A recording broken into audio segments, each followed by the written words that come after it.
ഭാര്യ ഭർത്താക്കന്മാർ തങ്ങളിലുള്ള അഭിപ്രായ വ്യത്യാസത്തിന് കാരണമായിട്ടുള്ള ചില കാരണങ്ങൾ, അതിന്റെ പരിഹാരങ്ങളുമാണ് ഇന്ന് ഷെയർ ചെയ്യുന്നത്. ഭാര്യയും ഭർത്താവും തങ്ങളുള്ള ഐക്യത്തിനും അവർ പരസ്പരം ധാരണയിലും സ്നേഹത്തിലും മുന്നോട്ട് പോകാനായിട്ട് അവരുടെ ഒരു ദിക്കായി ഒരു വീട്ടിൽ പരിഗണിക്കുന്നത് ഏതൊരു വീടിന്റെയും തെക്കു പടിഞ്ഞാറെന്ന് പറയുന്ന കന്നിമൂലയാണ്. അപ്പോൾ വാസ്തുവിൽ പറയുന്നുണ്ട്, ഗൃഹനാഥനും ഗൃഹനാഥയും സൗത്ത് വെസ്റ്റ് കോർണറിലുള്ള ബെഡ്റൂം ഉപയോഗിക്കാനായിട്ട് പറയുന്നുണ്ട്. അപ്പോൾ ആ ബെഡ്റൂം അവർക്ക് ഒരുപാട് നല്ല അനുഭവങ്ങൾ കൊടുക്കുമെന്ന് പറയുന്നുണ്ട്.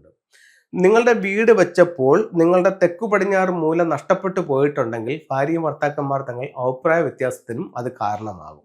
അപ്പോൾ അത്തരത്തിലുള്ള വീടുകളിൽ അവരുടെ വീടിന്റെ പുറത്ത് തെക്കു പടിഞ്ഞാറ് മൂലയിൽ ഒരു റെഡ് ലൈറ്റ് മിനിമം 3 മണിക്കൂറെങ്കിലും ഓൺ ചെയ്തിടുന്നത് ഈ പ്രശ്നത്തിനൊരു പരിഹാരമായിട്ട് ചൈനീസ് വാസ്തുകലയായ ഫുങ്ഷുയിൽ പറയുന്നുണ്ട്.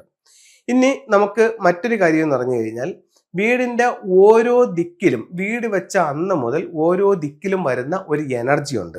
അപ്പം ആ എനർജി നോക്കിയിട്ടാണ് നമ്മൾ ആ ബെഡ്റൂം തിരഞ്ഞെടുക്കുന്നത്. അതിനൊരു കണക്കുണ്ട്, അത് ഫെങ്ഷുയിലാണ് അത് വരുന്നത്. ഇപ്പം ഒരു വീടിന്റെ കിഴക്ക് ദർശനമായിട്ടുള്ള ഒരു വീടിന്റെ ഒരു ഫ്ലൈങ് സ്റ്റാർ കണക്കാണ്, ഒറിജിനൽ ആയിട്ടുള്ള ഒരു ഫ്ലൈങ് സ്റ്റാർ കണക്കാണ് ഞാൻ ഇവിടെ എഴുതിയിരിക്കുന്നത്. ഫെങ്ഷുയിലേക്ക് ഞാൻ പോവുകയാണ്. ഇതിന്റെ എല്ലാം ഫെങ്ഷു വരായിട്ടുള്ള കാര്യങ്ങളാണ് പറയുന്നത്. ഈ ബെഡ്റൂമിൽ എവിടെ കിടക്കാമെന്ന് ചോദിച്ചു കഴിഞ്ഞാൽ, ഒന്ന്, ഈ ഈസ്റ്റിൽ ഒരു 88 കോമ്പിനേഷൻ ഉണ്ട്, അവിടെ കിടക്കാം.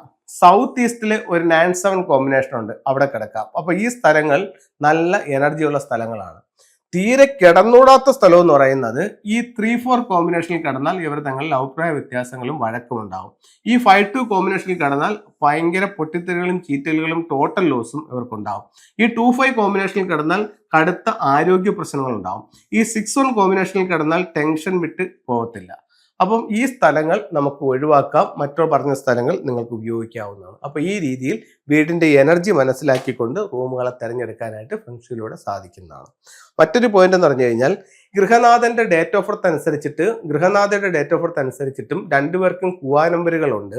അതുപോലെ തന്നെ അവർ ജനിച്ച വർഷത്തിലെ അനിമലും ഉണ്ട്. അപ്പോൾ ഇവർ അനിമലുകൾ തങ്ങളിലുള്ള കോമ്പിനേഷൻ എത്രത്തോളം സ്റ്റാർ ഉണ്ടെന്നുള്ളത് അതിൻ്റെ ഒരു ചെക്ക് ലിസ്റ്റ് ഉണ്ട്, അത് നോക്കി നിങ്ങൾക്ക് മനസ്സിലാക്കാവുന്നതാണ്. മാക്സിമം 4 സ്റ്റാറുകളാണ് ഇതിനകത്ത് പറയുന്നത്. അതിൽ എത്ര സ്റ്റാർ ഉണ്ടെന്ന് നോക്കുക. 2 സ്റ്റാറോ അതിൽ താഴെയാണോ എങ്കിൽ വൈഫ് കിടക്കുന്ന ബെഡിന്റെ കാൽ വരുന്ന ഭാഗത്ത് ഒരു അമത്തിസ്റ്റ് എന്ന് പറയുന്നത്, അമത്തിസ്റ്റ് സ്റ്റോൺ എന്ന് പറയുന്നത് ഇതാണ്. അപ്പൊ ഇത്തരത്തിലുള്ള ഒരു അമത്തിസ്റ്റിന്റെ ഒരു പിരമിഡ് അതിനകത്ത് വെക്കുകയോ അല്ലെങ്കിൽ ഒരു റോക്ക് ഒരു റെഡ് റിബണിൽ കെട്ടിൽ ആ കാല് വരുന്ന ഭാഗത്ത് തൂക്കിയിടുകയോ ചെയ്യാം. അപ്പോൾ അതൊരു പരിഹാരമാവും. അല്ലെങ്കിൽ നിങ്ങളുടെ ബെഡ്റൂമിന്റെ സൗത്ത് വെസ്റ്റ് കോർണറിൽ ഇത്തരത്തിലുള്ള ഒരു ജോഡി മണ്ടേരിയൻ ഡക്കിന്റെ സ്റ്റാച്ചു വെക്കാം. ഇതൊക്കെ ഇത്തരത്തിലുള്ള കപ്പിൾസിന്റെ ഐക്യത്തിന് വേണ്ടി നല്ലതാണ്. പിന്നെ നിങ്ങൾക്ക് ഉപയോഗിക്കാവുന്ന മറ്റൊരു ടൂൾ എന്ന് പറയുന്നത് ഹസ്ബൻഡിനും ഉപയോഗിക്കാം, വൈഫിനും ഉപയോഗിക്കാം. റോസ് കോഴ്സ് എന്ന് പറഞ്ഞിട്ടുള്ള സ്റ്റോൺ ആണ് ഇത്. സ്ത്രീകൾക്കാണെങ്കിൽ ലെഫ്റ്റ് ഹാൻഡിൽ ധരിക്കാം, പുരുഷനാണെന്നുണ്ടെങ്കിൽ റൈറ്റ് ഹാൻഡിൽ ധരിക്കാം. അപ്പോൾ എല്ലാവർക്കും എല്ലാ ഐശ്വര്യവും ഉണ്ടാവട്ടെ എന്ന് പ്രാർത്ഥിച്ചുകൊണ്ട് നിർത്തുന്നു. നന്ദി, നമസ്തേ.